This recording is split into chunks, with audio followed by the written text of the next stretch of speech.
দোলা দেয় সাজায়া তারা কই যায় রে। এই বাড়ির লাগিয়া কত করলা মারামারি, মামলা মুকদ্দমা করে খোয়াইলা রে করি। এই বাড়ির লাগিয়া কত করলা মারামারি, মামলা মুকদ্দমা করে খোয়াইলা রে করি। আজকে তুমি যাবে চলে,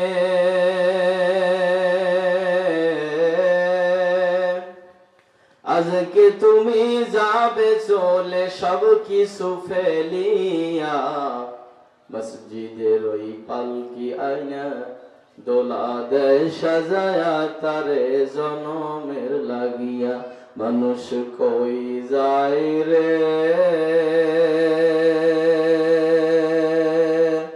দুনিয়া সারিয়া, মসজিদের ওই পালকি আইনা দোলা দেয় সাজায়া তারে জনমের লাগিয়া। ছেলে মেয়ে নববধূর প্রেমেতে মজিয়া, নামাজ রোজা সব খোয়াইলা দুনিয়ায় আসিয়া। ছেলে মেয়ে নববধূর প্রেমেতে মজিয়া, নামাজ রোজা সব খোয়াইলা দুনিয়ায় আসিয়া। সেই ছেলেরাই গোসল দেবে, সেই ছেলেরাই গোসল দেবে মশারি টানায়া, মসজিদের ওই পালকি আইনা দোলা দেয় সাজায়া তারে জনমের লাগিয়া। মানুষ কই যায় রে দুনিয়া সারিয়া, মসজিদের ওই পালকি আইনা দোলা দেয় সাজায়া তারে জনমের লাগিয়া। আলহামদুলিল্লাহ,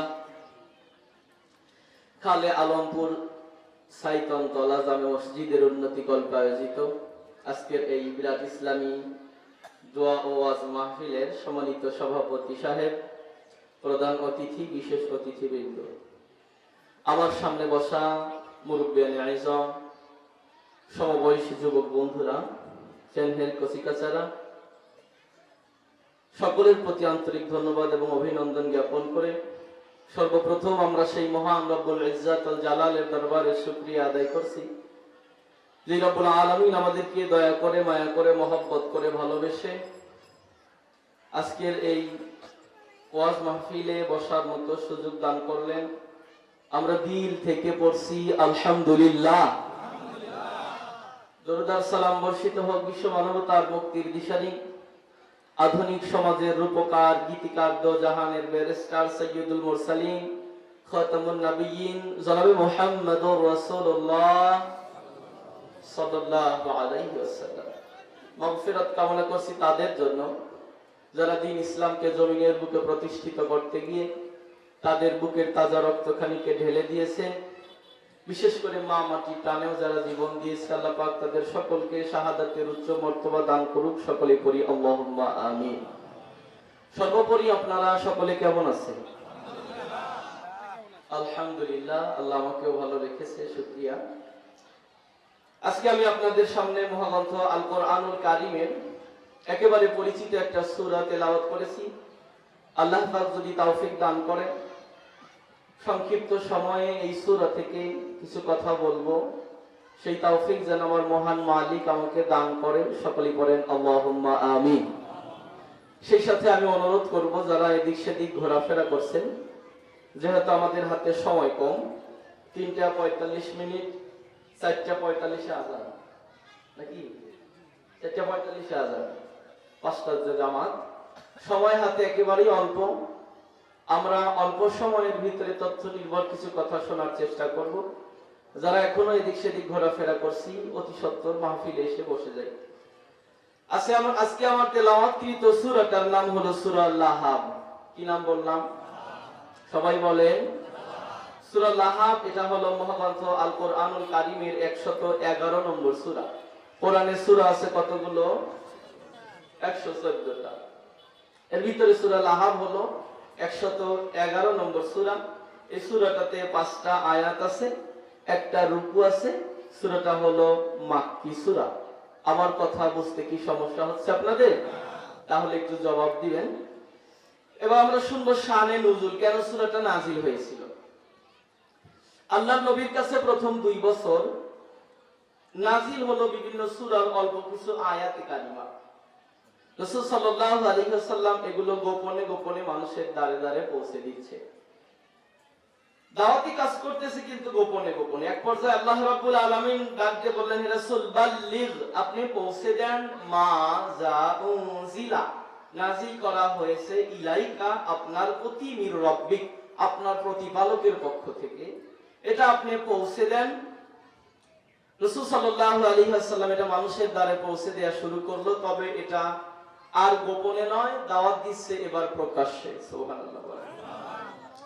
হযরত আব্বাস রাদিয়াল্লাহু তাআলা আনহু হতে বর্ণিত, লাম্মা নাযালাত ওয়া আনজির আশীরাতাকাল আকরাবিন, যখন নাজিল হলো হে রাসূল আপনার নিকটাত্মীয়দেরকে ভীতি প্রদর্শন করুন, আপনার নিজের মানুষ যারা, কাছের মানুষ যারা, এদেরকে আল্লাহর ভয় দেখান।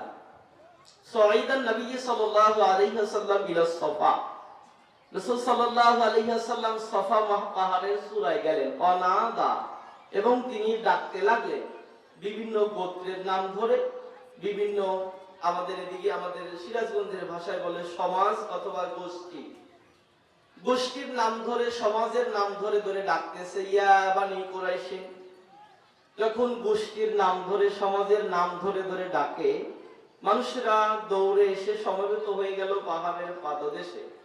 রাসূল সাল্লাল্লাহু আলাইহি ওয়াসাল্লাম পাহাড়ের চূড়ায় দাঁড়িয়ে বললেন, আমার জাতির লোকেরা, আমি যদি আপনাদেরকে বলি এই পাহাড়ের অপর পৃষ্ঠে সুসজ্জিত সৈন্য আছে যারা আপনাদেরকে এখনই আক্রমণ করবে, আপনারা কি সেটা বিশ্বাস করবেন?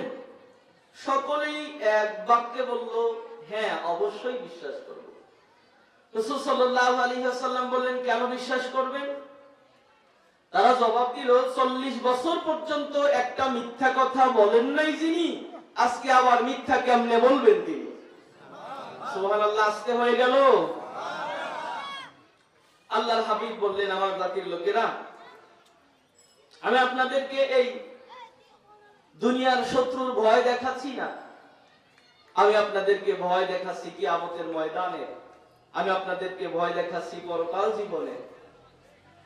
আপনারা ফিরে আসেন আল্লাহ পাকের পথে, ফিরে আসেন দ্বীনের পথে। রাসূল সাল্লাল্লাহু আলাইহি ওয়াসাল্লামের কথা যখন বলেছে, সবাই মাথা নিচু করে দিয়েছে। মনোযোগ আছে আমার প্রতি আপনাদের? এপাশ থেকে আওয়াজ হচ্ছে, আমার মা বোনেরা অনুগ্রহ করে আমরা আওয়াজটা কমিয়ে দেই, আওয়াজ কমিয়ে দেই, যেহেতু সময় সংক্ষিপ্ত, আমরা অল্প সময় কথা শুনবো, অনুগ্রহ করে সবাই চুপ হয়ে যায়। সকলে আমার দিকে লক্ষ্য করেন। দিনের বেলাতে মাহফিল এটা সমস্যা হলে আমরা চতুর্দিকে তাকাই, লোকজন চলাফেরা করলে।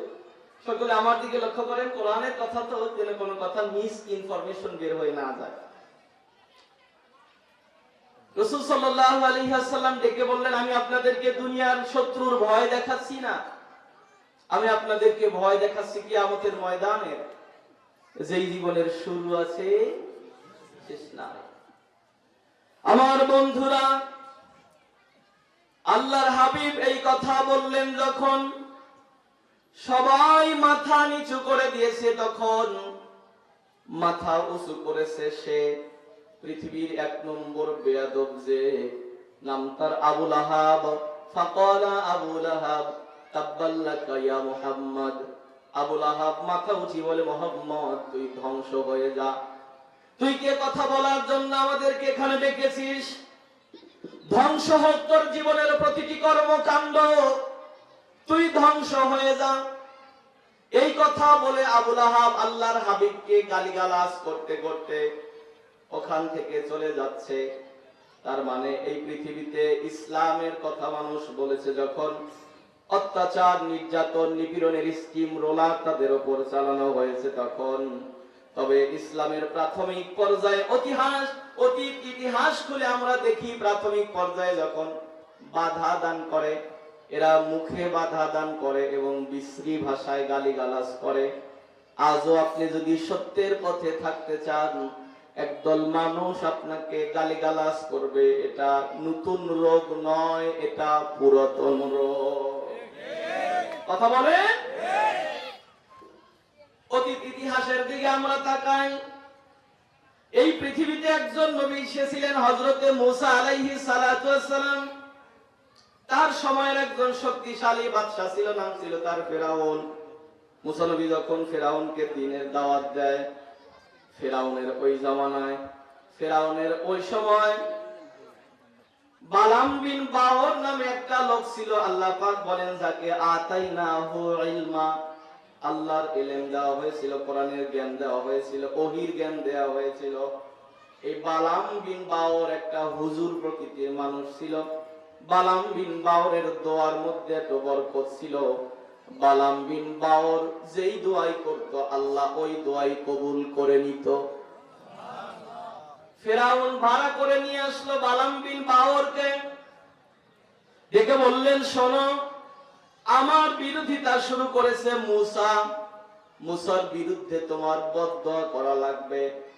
বালাম বিন বাওর ভালো করেই জানে বদদোয়া সবার বিরুদ্ধে করা যাবে না, মূসা হলো আল্লাহর পাঠানো পয়গম্বর, এর বিরুদ্ধে বদদোয়া করলে আমার অস্তিত্ব থাকবে না।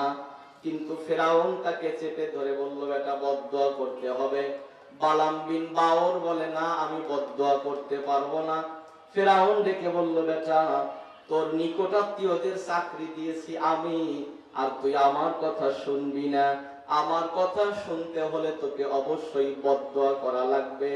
বালাম বিন বাওর ফেরাউনের কথা শোনা শুরু করলো, কারণ হলো চাকরি বাঁচানোর জন্য। আজও সমাজে অনেক মানুষ চাকরি বাঁচানোর জন্য সরকারের গোলামি করে। কথা কি ভুল বললাম? সরকারি চাকরি করে, অনেকের মধ্যে সরকারের গোলামি করে। অনেকে ইমামতি করতে গিয়ে হক কথা বলতে ভয় পায়, কারণ যদি সুদের বিরুদ্ধে কথা বলি, যদি সুদখোর সভাপতি হয় ইমামতি চলে যাবে। যদি ঘুষের বিরুদ্ধে কথা বলি, যদি সেক্রেটারি ঘুষের সাথে সম্পৃক্ত থাকে ইমামতি চলে যাবে। এই যে মানুষের মুখের দিকে তাকিয়ে ভয় পেয়ে কথা বলে, যে কথা বলা বন্ধ রাখে যে ইমামেরা, ওটা ইমামতি নয়, এটার নাম হলো গোলামতি করা। মসজিদের মিম্বর থেকে, কোরআন হাদিস থেকে যেটা সত্য কথা, যেটা হক কথা, নির্ভয়ে ইমাম সাহেব বলে যাবে। আরো মুখের দিকে তাকানোর সময় আছে?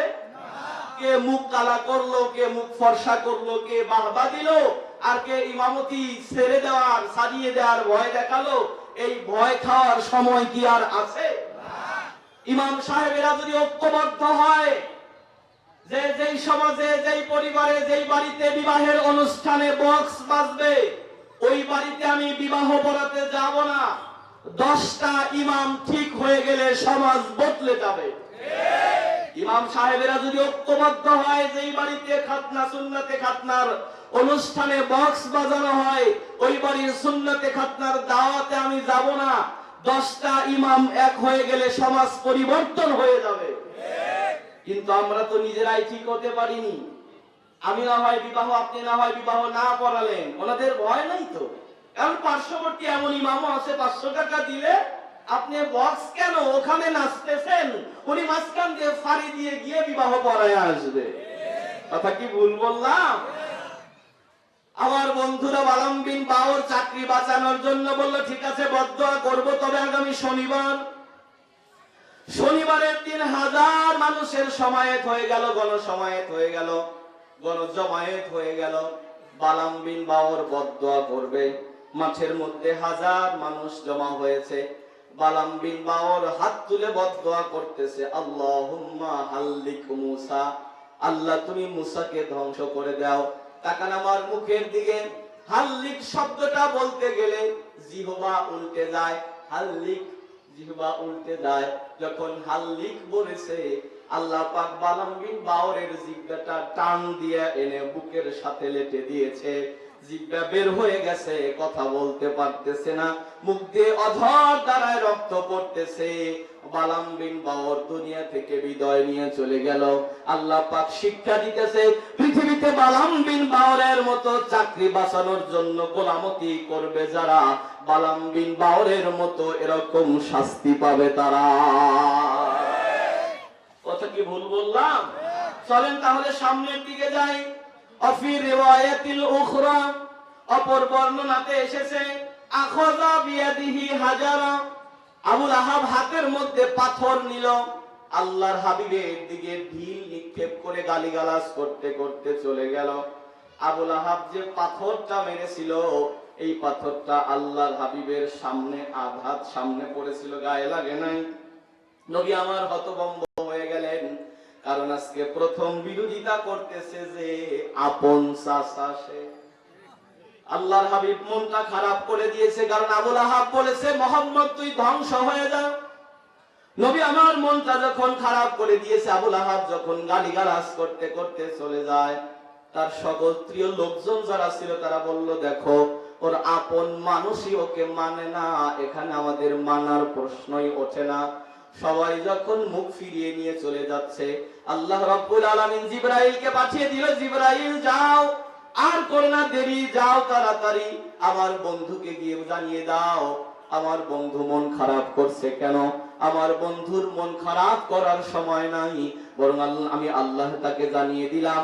আল্লাহ রাব্বুল আলামিন বলেন, জিবরাইল তুমি আমার বন্ধুকে জানিয়ে দাও, তাব্বাত ইয়াদা আবি লাহাবি ওয়া তাব, তাব্বাত ধ্বংস হয়ে গেছে, ইয়াদা দুই হাত, আবু লাহাব আবু লাহাবের, অতাব্বা ধ্বংস হয়ে গেছে। সুবহানাল্লাহ বলেন। এখন তাকিয়ে দেখেন, আল্লাহ পাক বললেন আবু লাহাবের দুই হাত ধ্বংস হয়ে গেছে। কি আল্লাহ আমার প্রতি? আবু লাহাবের দুই হাত ধ্বংস হয়ে গেছে। আপনারা বলতে পারেন হাত যদি ভেঙে যায় অর্থোপেডিক ডাক্তারের কাছে গেলে না হয় জোড়া লাগানো যায়, প্লাস্টার করে গলার সাথে ঝুলিয়ে দেয়, অথবা কবিরাজের কাছে গেলে হাতটা জোড়া লাগানো যায়, কবিরাজের কাছে গেলে হাত জোড়া লাগানো যায়। কিন্তু আল্লাহ যদি ভেঙে দেয়, ওই ভাঙ্গা কখনো জোড়া লাগবে না। ঠিক কিনা বলে? আয়াত যখন নাজিল হয়ে গেল, সাহাবায়ে কেরাম বলেন, ইয়া রাসূলুল্লাহ সাল্লাল্লাহু আলাইহি ওয়াসাল্লাম, আমরা কি এই কথা ছড়িয়ে দেব সবার মাঝে? রাসূল বললেন, হ্যাঁ অবশ্যই ছড়িয়ে দাও। এই কথাটা এখান থেকে আপনার এই কলেজ মোড়ে যেতে 2 দিন সময় লাগবে। কথা বলে? আমাদের সিরাজগঞ্জের ভাষায় বলে কু কথা বাতাসের আগে যায়। আর এটা তো সত্য কথা, এটা তো আরো তাড়াতাড়ি সম্প্রচারিত হয়ে যাবে। এই কথাটা যখন এখানে শাসটালে একজন বসলো, বললো যে ভাই, আবু লাহাব নাকি আজকে রাসূলকে ঢিল দিয়েছিল? বলে হ্যাঁ, আয়াত কিন্তু নাজিল হয়েছে। কি আয়াত? বলে তাব্বাত ইয়াদা আবি লাহাবি ওয়া তাব, আবু লাহাবের দুই হাত ধ্বংস হয়ে গেছে। কথাটা যাইতে যাইতে একেবারে চলে গেছে কলেজ মোড়ে। ধরেন ওখানে আবু লাহাব তার সৈন্যদেরকে নিয়ে, তার যারা সাথী ছিল এদেরকে নিয়ে বসে বলতেছে যে ঢিল যে দিয়েছিলাম কেমন হয়েছে। তারা বলতেছে যে নেতাজি ঢিল তো আপনি শক্ত করে দিয়েছিলেন, কিন্তু গায়ে তো লাগে না। তাফসীরের ভিতরে এসেছেন আবু লাহাব পাথর উঠে কাছে থেকে ঢিল নিক্ষেপ করেছিল, কিন্তু ঢিলটা রাসূল পাকের গায়ে লাগে নাই। তাফসীরের ভিতরে এসেছে আবু লাহাব না হয় নবী চেনে নাই, কিন্তু পাথর তো নবী চিনেছে।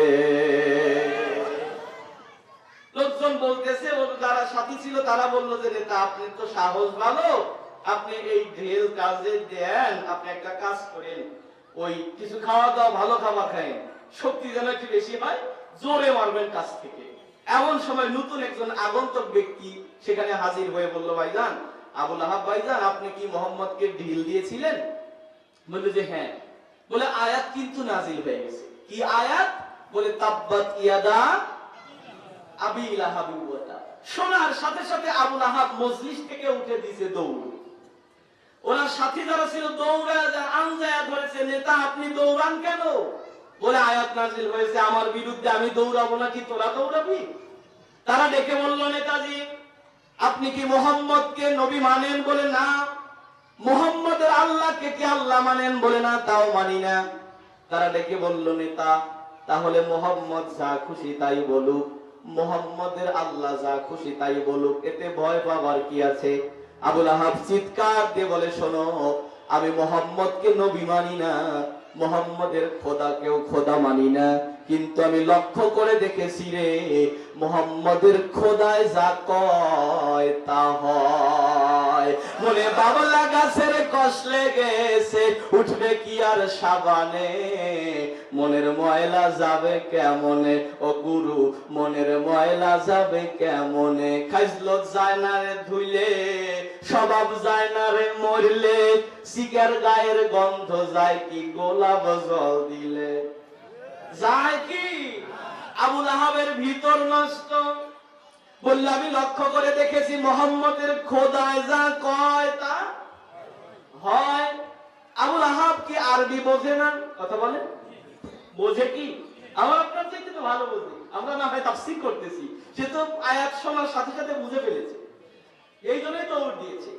আর এবার চলেন তাহলে আয়াতের ভিতরে কি এসেছে। আল্লাহ পাক বলেন তাব্বান, এটা হলো মাজির সিগা, ধ্বংস হয়ে গেছে। ইয়াদা শব্দটা মূলত ছিল হলো ইয়াদানে, ইয়াদুন মানে হাত, ইয়াদানে দুই হাত। ইয়াদানে শব্দটা আবিল আহাব শব্দের সাথে আপনার মুজফ ইলাইহি হওয়ার কারণে ইদফাত হয়ে আপনার তাসনিয়ার নুনটা বিলুপ্ত হয়ে গেছে।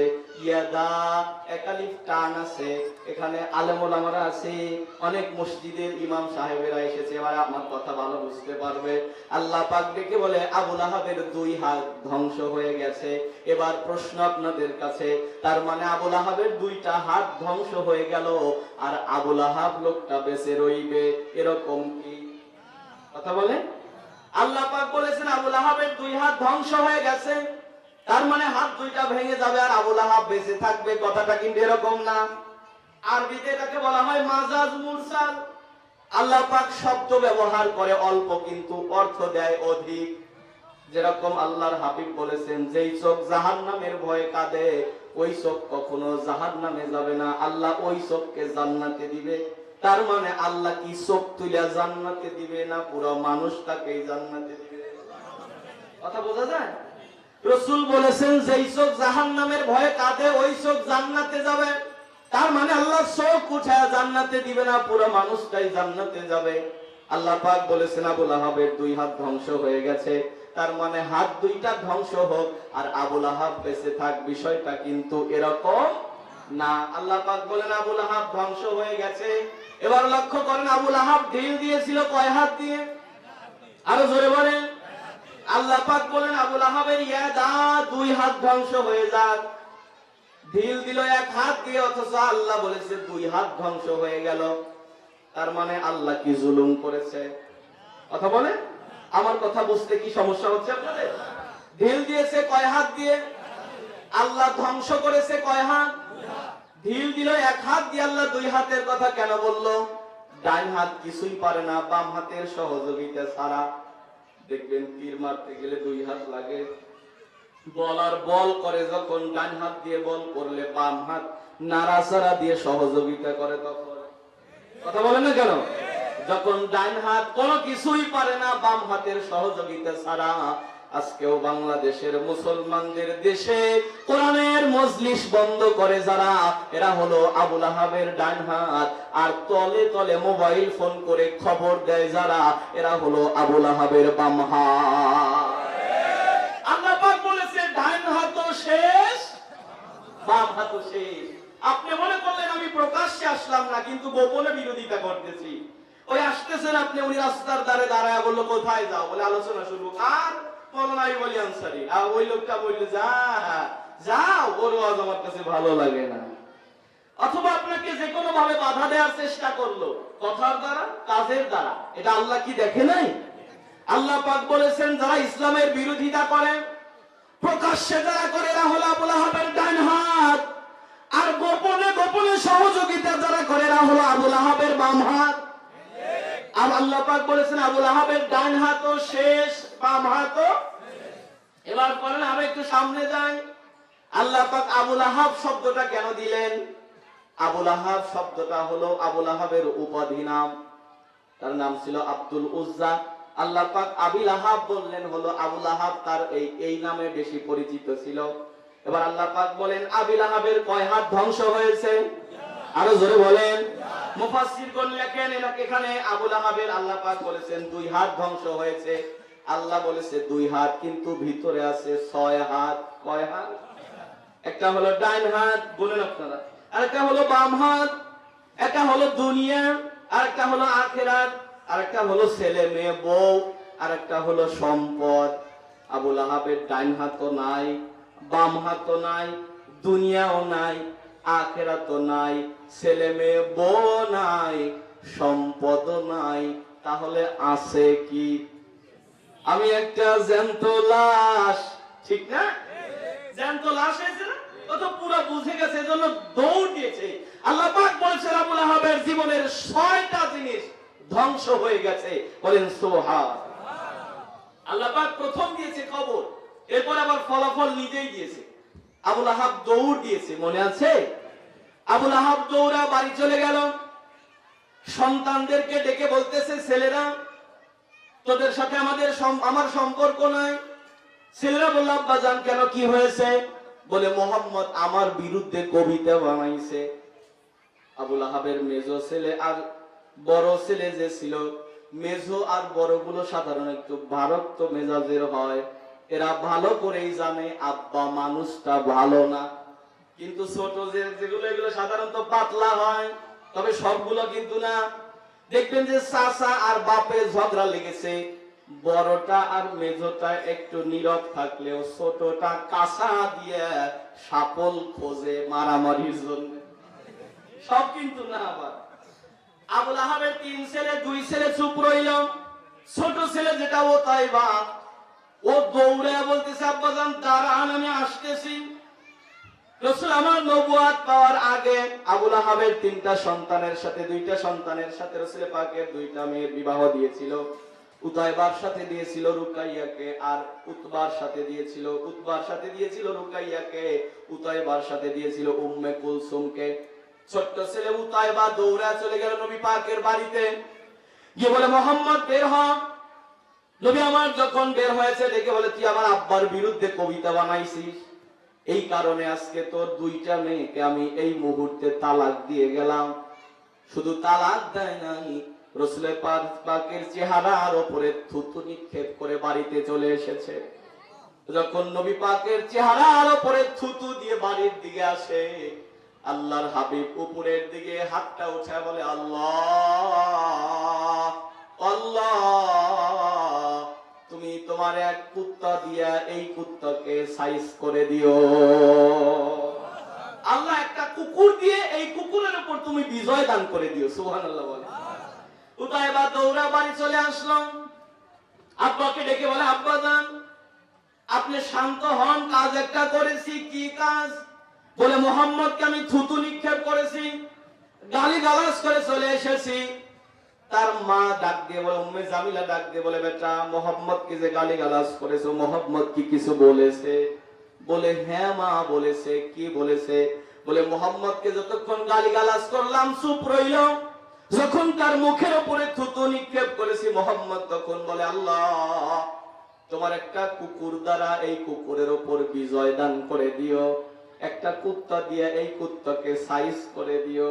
তার মা উম্মে জামিলা দেখে বলে, বেটা এই জায়গায় তো ভয় লাগে, কারণ আমি লক্ষ্য করে দেখেছি রে, মুহাম্মদ যা কয় তা হয়। কিছুক্ষণ আগে আবু লাহাব বলছে মুহাম্মদের খোদায় যা কয় তাই হয়, এখন তার স্ত্রী বলতেছে মুহাম্মদ যা কয়।